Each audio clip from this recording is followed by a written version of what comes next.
My name is Sister Colette Baldwin. I am a Sister of Mercy. I began my education here in 1957. The college had just come a four-year college that year, and the first graduating class was in 58. That puts me at 65 years as a Sister of Mercy. My journey here, I didn't know the Sisters of Mercy before I came to the college of St. Mary. I am retired and have done many, many things in my lifetime because of the education that I've gotten here. And I have done many things thinking I would only do education and be a teacher forever, but that only lasted a short time. So my journey has been very, very spread out over the years. I officially retired in my mind at the age of 80 when I went out to live at the Emmanuel.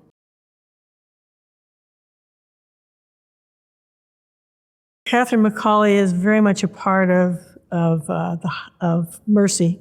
She is Mercy, actually. She began in Ireland, and she went through many experiences in her lifetime. She found herself to be without her parents. Her father died when she was 5. Her mother died years later, and she found herself having to live with lots of other folks as she went through her lifetime.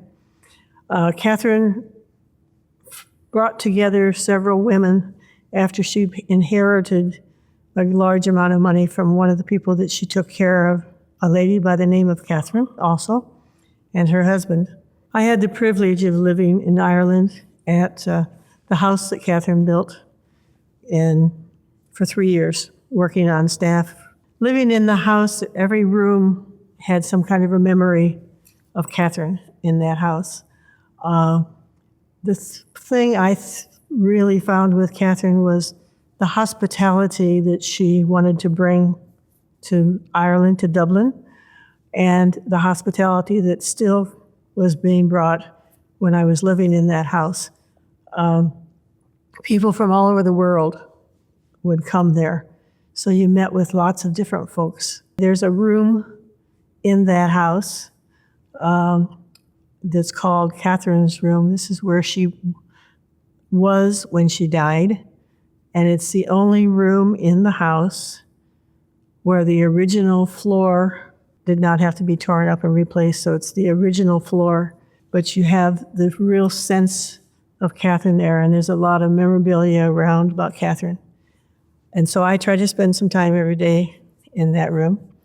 And then they're out back in the yard, in the courtyard in the back, is Catherine's grave, and the grave of many other sisters. The first sisters. The work that I did at the place took me to every part of the building. So every day I would have something new that I would find and discover about Catherine. So Catherine became a very personal friend of mine in a lot of different kinds of ways. So there was a lot of history that I knew and know, and a lot of it that was added over the years. The basics of education and hospital care, health care, were her beginnings, and they continue. We were to be knowledgeable of what are the needs of the times where we live, and then try to service and be of ministry to those. But we've also moved into many other areas with the needs of 2000. The 21st century is a lot different than it was in the 19th century.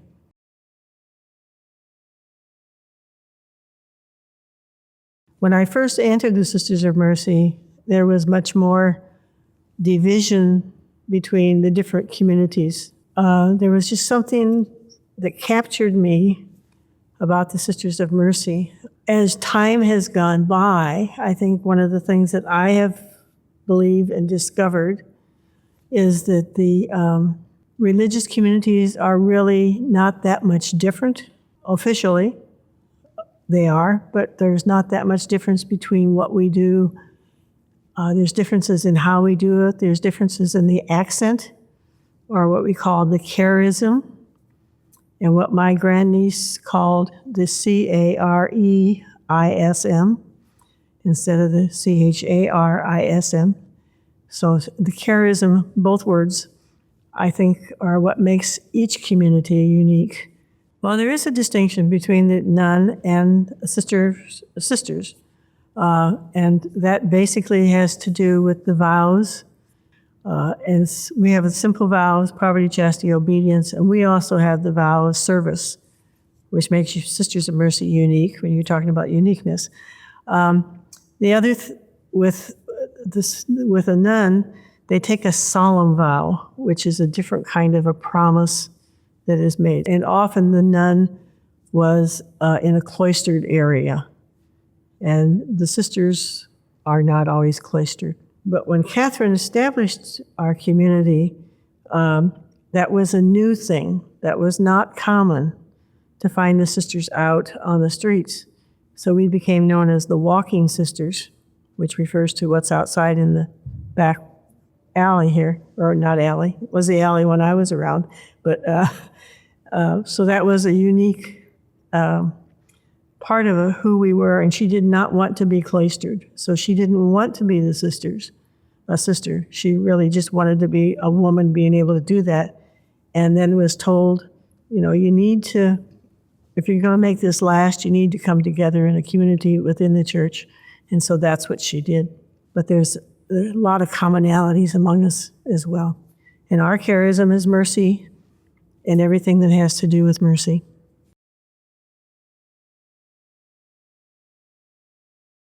I think when we have all new people coming in and people first meet us, like they would here at a college, they learn about our hospitality. They learn about the work we do in education or in nursing, and they learn about how we try to bring God into all of that for ourselves and for them. We don't have to say a whole lot of things to them. Somehow or other, there's an attraction that just automatically happens. I think it's the work of the Spirit again, between God and the people that we touch. For me, one of the things was that there were young sisters here. I knew the sisters that I had, they were not old sisters. They were kind of younger than my mother, but, still old when you're a little kid. And so when I came here, I found the novitiate was here in this building. And so I found them outside playing baseball, playing tennis, walking up and down the roads. I had them in class with me. So they were people that I could come to know.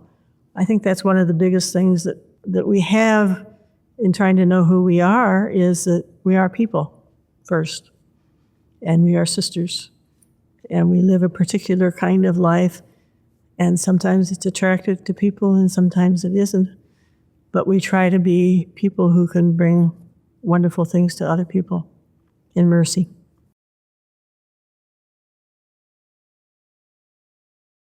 I may not remember all the 5 critical concerns of the Sisters of Mercy, but the ones I do remember are immigration, women, environment, racism, and one more. I can't remember what the 5th one is. Okay. And I would say that, those are the needs of the time that Catherine wanted us to come to.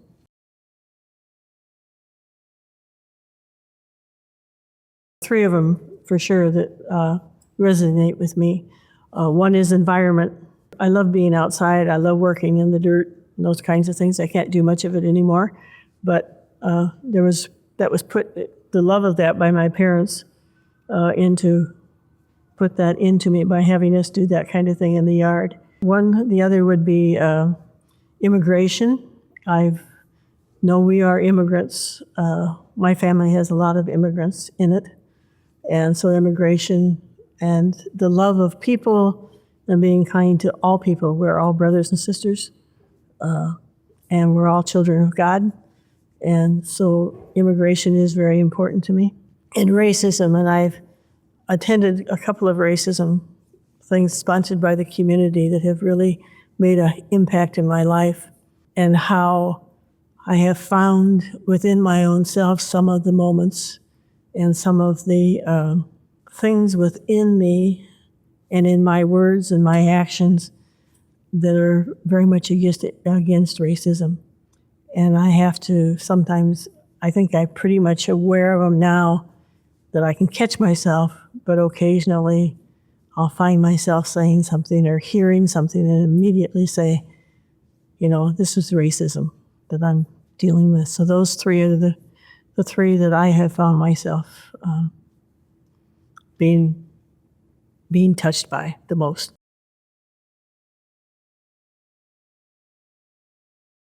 Love one another.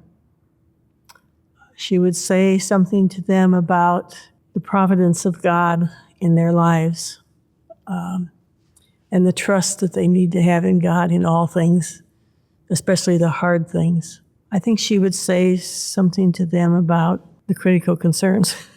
For sure, she would be of this time and age. And the necessity of just being who they are and being open to God, how much God is a part of their life.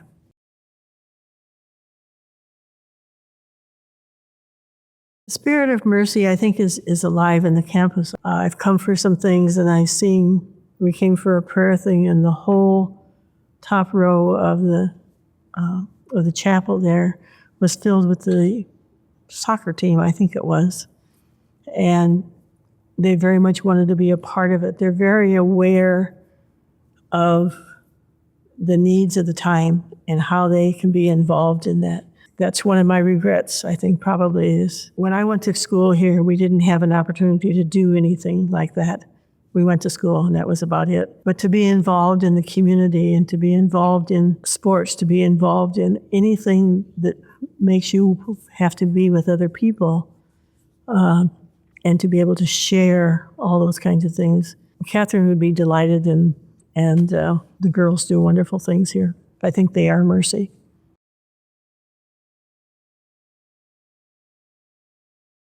The spirit that goes with them is mercy. When they leave, you don't lose it. It comes along, and it just becomes who you are, and you find yourself doing things and being involved in things that you find necessary in order to be able to make the world a better place. And that's what I see happening with graduates and non-graduates when they go out from here. They've been touched, and that again is the Spirit of God in them and moving them forward. You don't lose that unless you want to.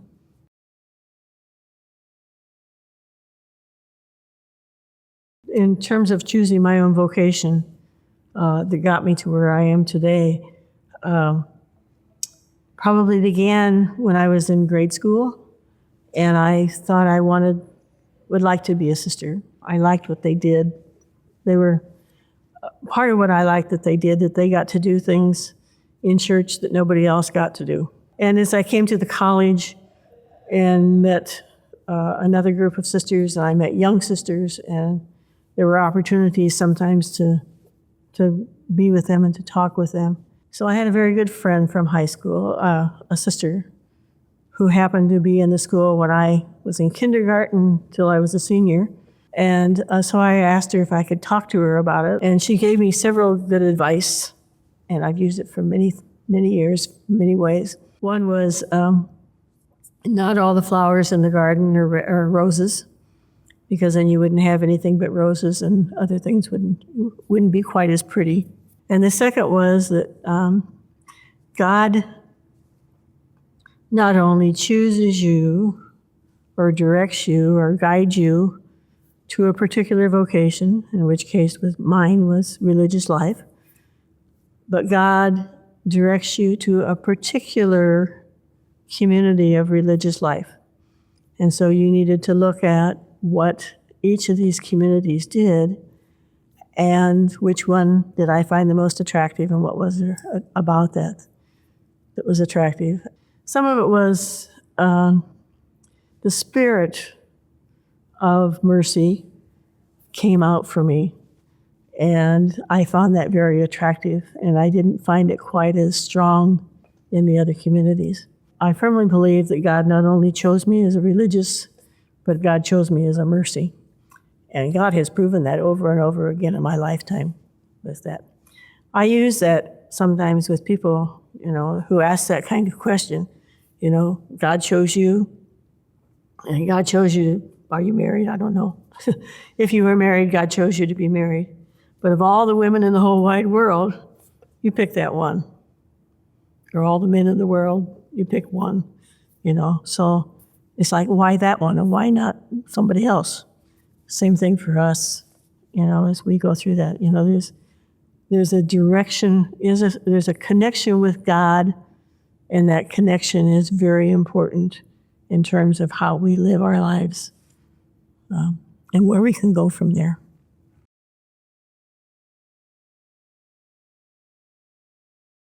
With the College of St. Mary, I came in 57, as I had said earlier, and the building was brand new.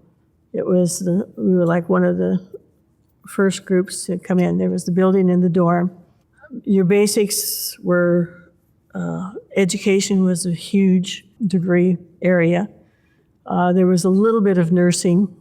It wasn't huge like it is today, but it was there. And some social work.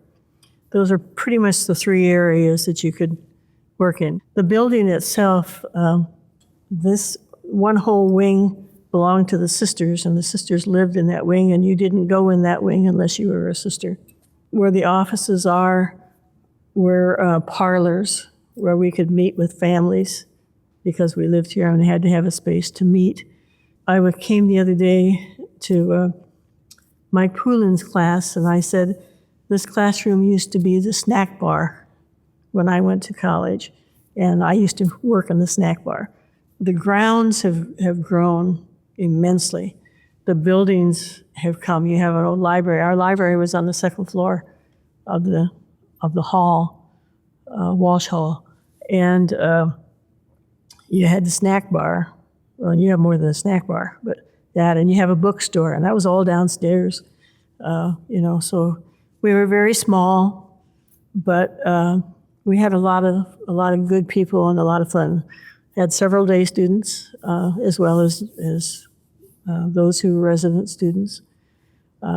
We couldn't go any farther up the hill than the top of the hill because that all belonged to the community, and the sisters had other things up there, and that was not where we were supposed to be, although that doesn't say we didn't. Out back, there was all dirt road. Across the street was a farm with cattle.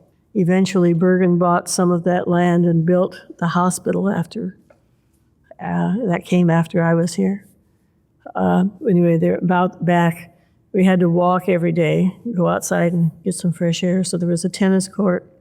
But up and down the back here in the hill, there was a dirt road that went out to Center Street, which they renamed after they rerouted Center Street and called it Mercy Road. They were building the interstate, getting ready to build the interstate, and they wanted to build the interstate down the old Center Street, so it would have run through the backyard. And I remember Father Duffy going to Lincoln and saying, you got to change it, move it down the road. You can't take away the College St. Mary. You got to leave the College of St. Mary alone. So that's some of the history that I remember.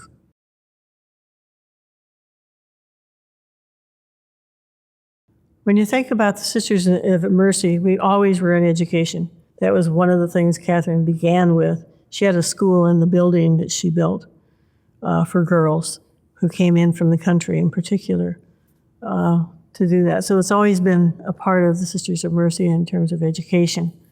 The Sisters of Mercy wanted to, they had a college down on Castellar, and so they wanted to make it into a 4-year college.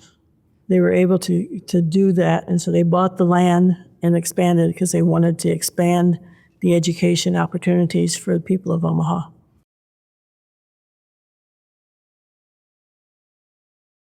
I would hope that Sisters of Mercy would help to be champions of peace, champions of justice, champions of love of one another, kindness, hospitality. I hope that's what they would, we would be known as. My prayer for the Sisters of Mercy and for the College of St. Mary is that the work of God would continue to be influential in society and in all the girls that come here. One of my hopes and my prayer would be that the girls would always go away feeling good about themselves and finding that they really are very important people in the world and that they have something to give and they aren't always having to be second-class citizens. I think that's very prominent within our Catholic education and within women's education here. I would pray that they would, even if the college wasn't here, that they would continue to be able to share with the people that they work with all the things that they've learned and what they've come to. I say the college has, hard times are coming, and we're going to be hard to everybody, but I think there's something about being together and being united in spirit that is going to pull us through it all. That's my hope. Charism is the emphasis that any community puts on the work that they do. What is it that makes the Franciscans Franciscans, and what is it that makes the Dominicans Dominicans, and what is it that makes Mercies Mercies, and Servites Servites, and the Notre Dames Notre Dames, And so the charism is that special gift that they bring to the group. And so for Mercies, it's mercy, and for Servites, it's care, it's compassion. So Franciscans would be poverty. Those are the kinds of things you associate with each of the groups.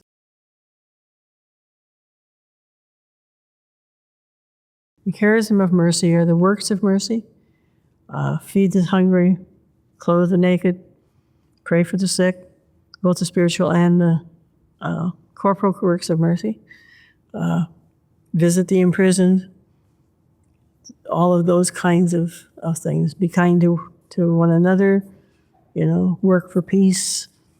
That's all part of mercy, and what we do.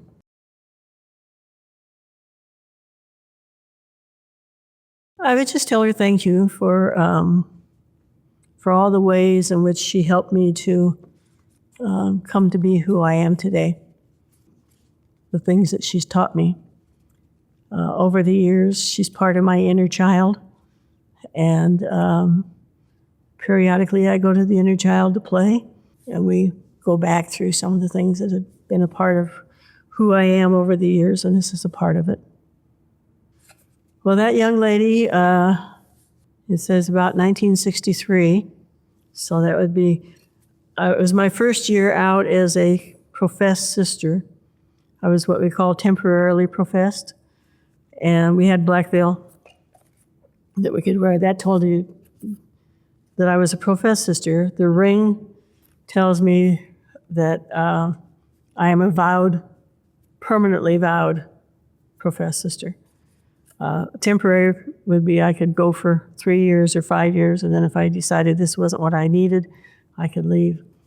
So this is what we wore until about 1968, when Vatican II began to come around, and we began to talk about changing the habit.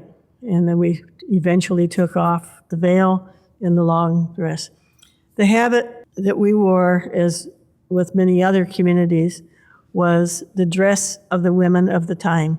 So in 1968, was kind of glad to get rid of some of it that was there. So and then we went to the shorter, we had a blue dress with a white collar, and we had a smaller veil, and showed our hair. So that was all, it was something new and different for them.